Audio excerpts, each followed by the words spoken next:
Just about 25 miles southeast of Mansfield sits Perrysville, Ohio, a small town that's reliably quiet in the early morning.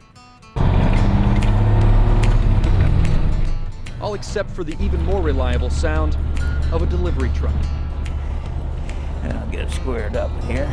The person steering that big rig back and forth on Ohio's country roads is Ron Klein. Ron began with Mansfield Plumbing back in the winter of 1965. Now 50 years have come and gone, and Mr. Reliable 70-year-old Ron Klein is still there, never even taking a sick day. So what are they changing the name to Klein Plumbing? Yeah, that's what a lot of people say. Yeah, you ought to own that company by now. He's here every day. He's got a smile on his face every day. He is got the best attitude of anybody here. I couldn't make him stay home.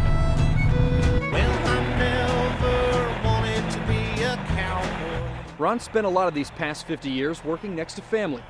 3 brothers also work for the company, along with his youngest son and oldest daughter. All in all, the Klein family has over 220 years at Mansfield Plumbing. But Ron didn't spend all of his time at work. Our kids right there, the girls and the 2 boys. He and his wife Lois had 11 kids, and Ron didn't miss the birth of any of them.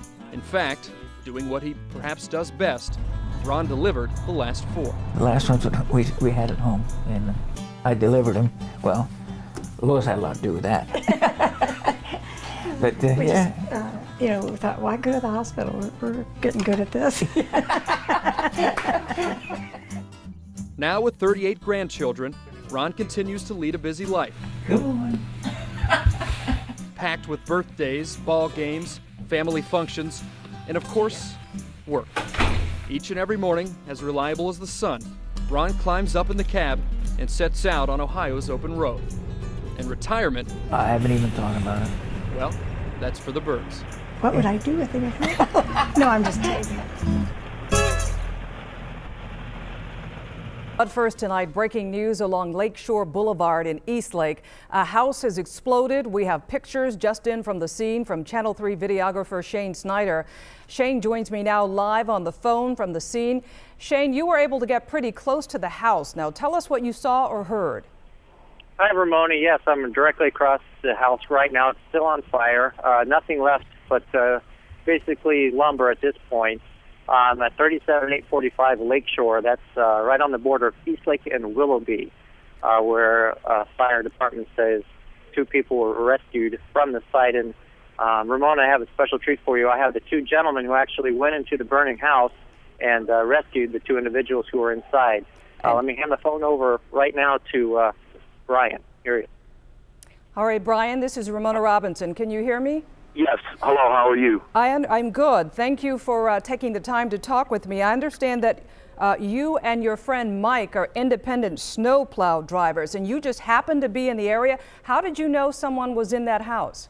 We were driving, and I stopped, and we heard a voice, and there was other people that said 2 elderly people live in the house, and we got up towards the house, and that's when we heard the older gentleman, yelling for help. And we got over by there, and my buddy actually was trying to move the beam, and then a volunteer firefighter that lives in the area came over, and the 2 of them were lifting it and pulling him out. And at that time, that's when he said his wife was in the house at the opposite corner, and she was buried under debris. Now, the 2 of you actually risked your life and went in to help them.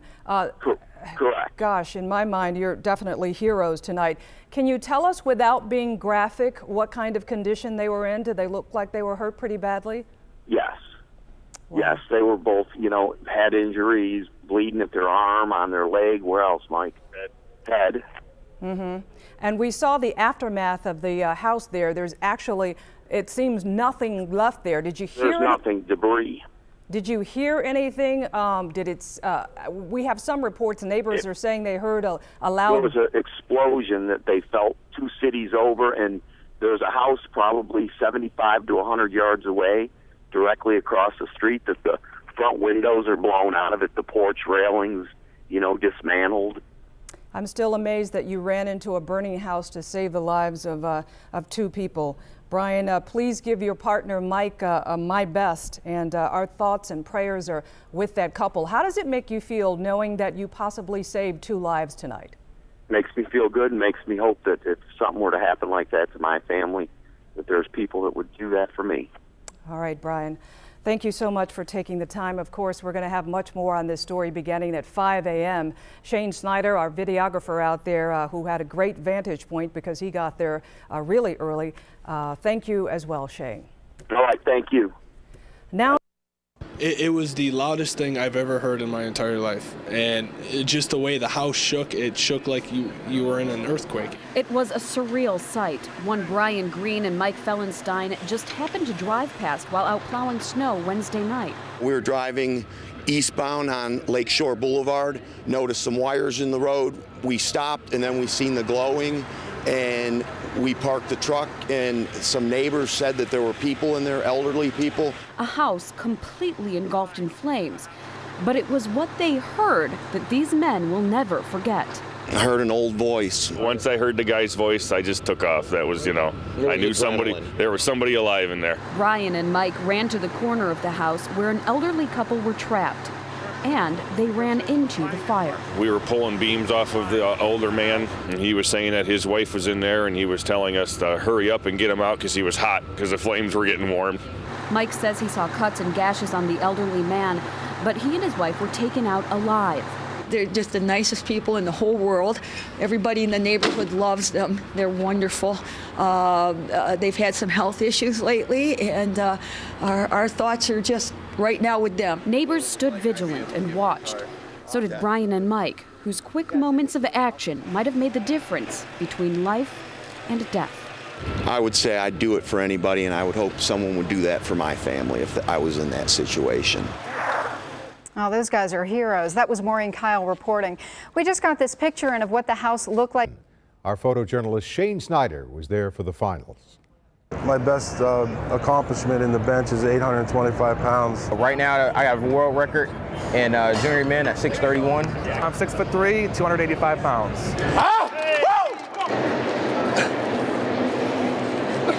It's my first foray into the strongman event, so. You not only have to have just raw brute strength to do this, you have to be in shape. There you go. Come on, man. There you go.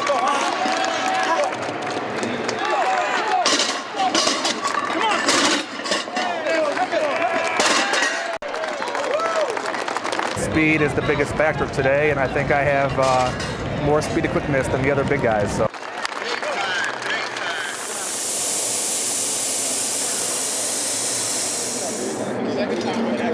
You get about halfway and your quads just swell up. They become, I can't even bend my knees right now. Come on.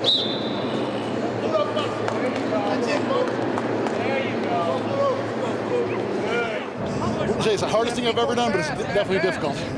Don't stop the feet. There you go. Now you got it. Come on. Get the shoulders back. Get the shoulders back. Come on. Come on, man. Come on, man.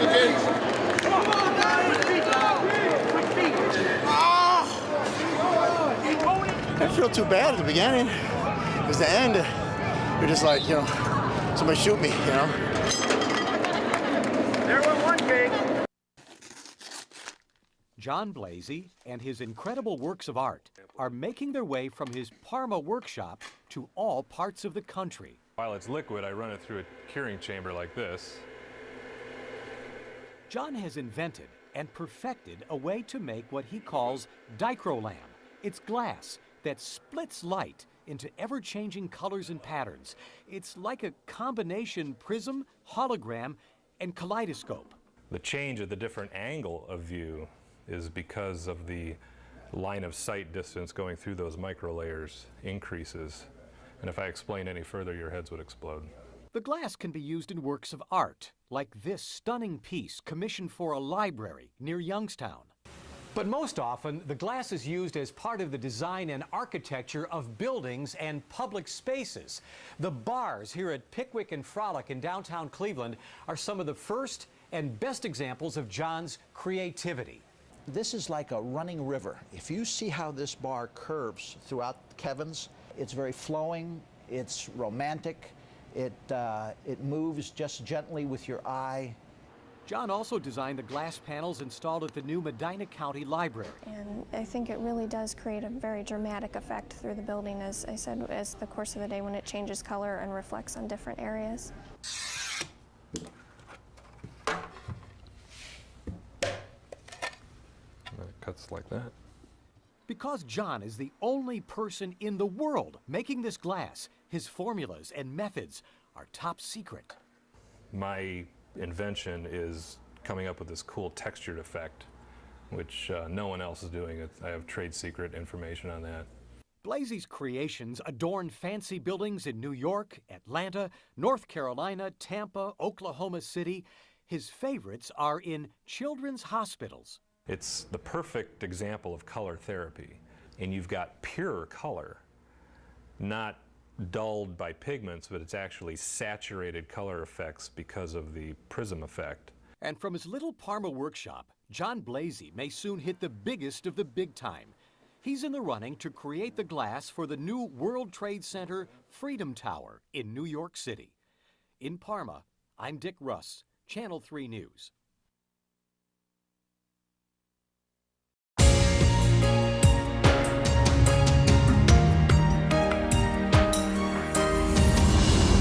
Good morning, I'm Russ Mitchell and welcome to 7 Minutes. Today we're at the Ginn Academy in the Collinwood neighborhood of Cleveland, the first all-male public high school in Ohio. It is the brainchild of this man, Ted Ginn Sr. Known to many of you as the legendary head football coach of Glenville High School, who has sent 15 of his former players to the NFL, including his son, Ted Jr., and Dante Whitner. Coach Ginn started the school in 2007, and this year it's home to 350 students. They are all here in the school gym today as part of their daily assembly as we spend 7 minutes with Ted Ginn Sr. Thanks for having us here today, sir. Thanks for having me. You mind if I address the troops? Oh, no problem. Good morning, guys. Good morning. Why is this important, this daily assembly every day? Well, you know, that's just like this is our assembly that we do every day just for peace and harmony and just calmness. Starts the day nice. Starts the day off nice and just keep us humbled. What is the mission here at Ginn Academy? Scholarship, leadership, and service. That's our mission. We guided by scholarship, leadership, and service. When you started the school in 2007, you obviously saw a need in this community. Why did you think something like this was necessary? Well, you know, it's something that I've been doing for like 30 years, just being the guiding light for young people. And I felt that if I keep the same mission that I had in football, I can put it into a school concept of being innovative with the young people and giving them the light that they can be great people and being innovative and educating them. A question that a lot of people had when you started this, how did you convince the Cleveland Metropolitan School District to let you do this? Well, you know, sometimes, you know, God works in mysterious ways. You know, He give you the words and the wisdom and the knowledge to speak out of your mouth to convince people that I have an idea that will help the whole city and part of the country. Was it a tough sell? Not really, because I had success before I asked. You know, I was running a school inside of a school at Glenville High School. Right. And just the success that I had and the structure that I had in sports, I felt it should be in a school. A phrase that you hear around here and around Cleveland for that matter is the Ginn way. Describe to me what that is. Well, the Ginn way is just having love and passion and understanding for young people. And you got to go over and beyond the call of duty to make it right, because everybody have greatness in them, and we have to go over and beyond to dig that greatness out. And it's just not a job, it's a calling. Do most kids you come across know what you're saying? Do you say everyone has greatness in them? Is it hard to convince some kids that yes, you have greatness in them? And how do you do that? Well, some is hard because they take a look around where we come from. You know, a lot of time we can't see where we're going because we're too busy looking at what we're going through.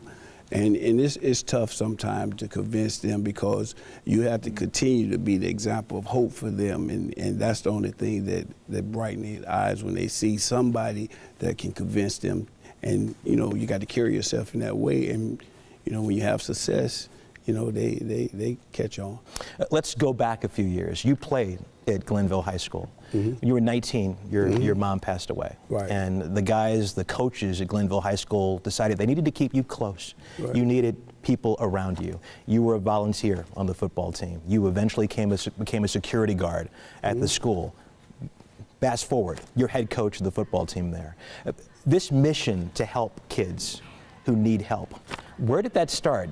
In part, was it because of those guys who helped you when you were a teenager? I mean, some of it started there. I mean, the major part started there because I didn't really understand what the coach was doing at that time, you know, but that was just his way of keeping me close. But then when I understood it, then I started doing it, and then I seen how successful I was with young people, and said, wow, you know, I don't want nobody to live like I had to live, so now I'm going to be the guy in front to show them that, you know, if you do things this way, this will happen to you. So I was blessed to have a coach to pull me to the side and be that life coach for me. How important is football in your life? It's not important. It's not? No. A lot of people would be surprised to hear that. Why do you say that? Because it's just a vehicle that we use to ride in. It's where I can engage with kids every day and give them the real understanding about life. And football is just the carrot that I use. When you talk to kids about that, when you tell a kid that football is the vehicle, and they don't quite get it, that doesn't quite sink in right away, how do you convince them? You have to that? continue to be consistent every day with it. You can't just, you know, because football get in the way if you don't continue to tell them on a daily basis. So I always tell them, I'm not preaching to you, I'm just a constant reminder of what it's really about. 2 years ago, you went through a pretty rough patch, pancreatic cancer. Lost 60 pounds, in the hospital for a long time. How scary a time was that for you? I wasn't scared at the time. You weren't? No. Yeah. I just knew I was sick.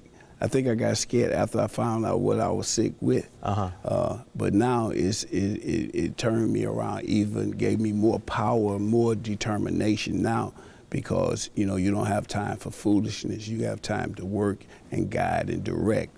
So my mission is even greater now since that situation. What did you learn about yourself during that time? Woo, that God is always on your side. Which leads me to my next question. I believe I know the answer, but how did you get through that time? Having faith in God. But what really got me through was what I do every day. Having the passion for young people, the fervent love that I have for everything that I do with my family, my kids, my sports, the city of Cleveland, and what I do for a living is what brought me through. As we speak today, how you doing? How you feeling? I'm great. Do you think about those days, and is it a daily part of your thought process? No. It's not at all. I'm trying to see where I'm going. I don't have time to waste. I'm not going to rust out. I'm just going to give out. Anything you want to do you haven't done yet? No. Really? You've accomplished everything? Everything. Yeah. It's more things I need to do. I need to make sure I can keep kids in the proper position in life that they can be successful. That's the only goal that I have. Yeah. Just continue to be a servant. We've got about a minute left. When you talk about that success, what advice would you give for any kid, whether he be here, at this institution, or anywhere, when it comes to success and how to get there? Well, you have dreams and always shoot for your dreams. And if you don't have any, get around people that will help give you some. But it's no dream that you can't achieve if you put your mind to it and put God first. Wow. As I look out at these incredibly impressive young men here, what's the best part of your day? This. Nicest thing somebody has ever said to you? What would that be? Is there one thing you could say? The nicest thing any student has ever said to you? I love you. Wow. That's pretty simple. Yep. Ted Ginn Sr., we thank you so much. Thank you. How do you do, guys? Like you're going to say anything else. Thank you so much. That is all for this week. I'll see you Monday at 6 on the news and back here next week for 7 minutes. Have a great weekend.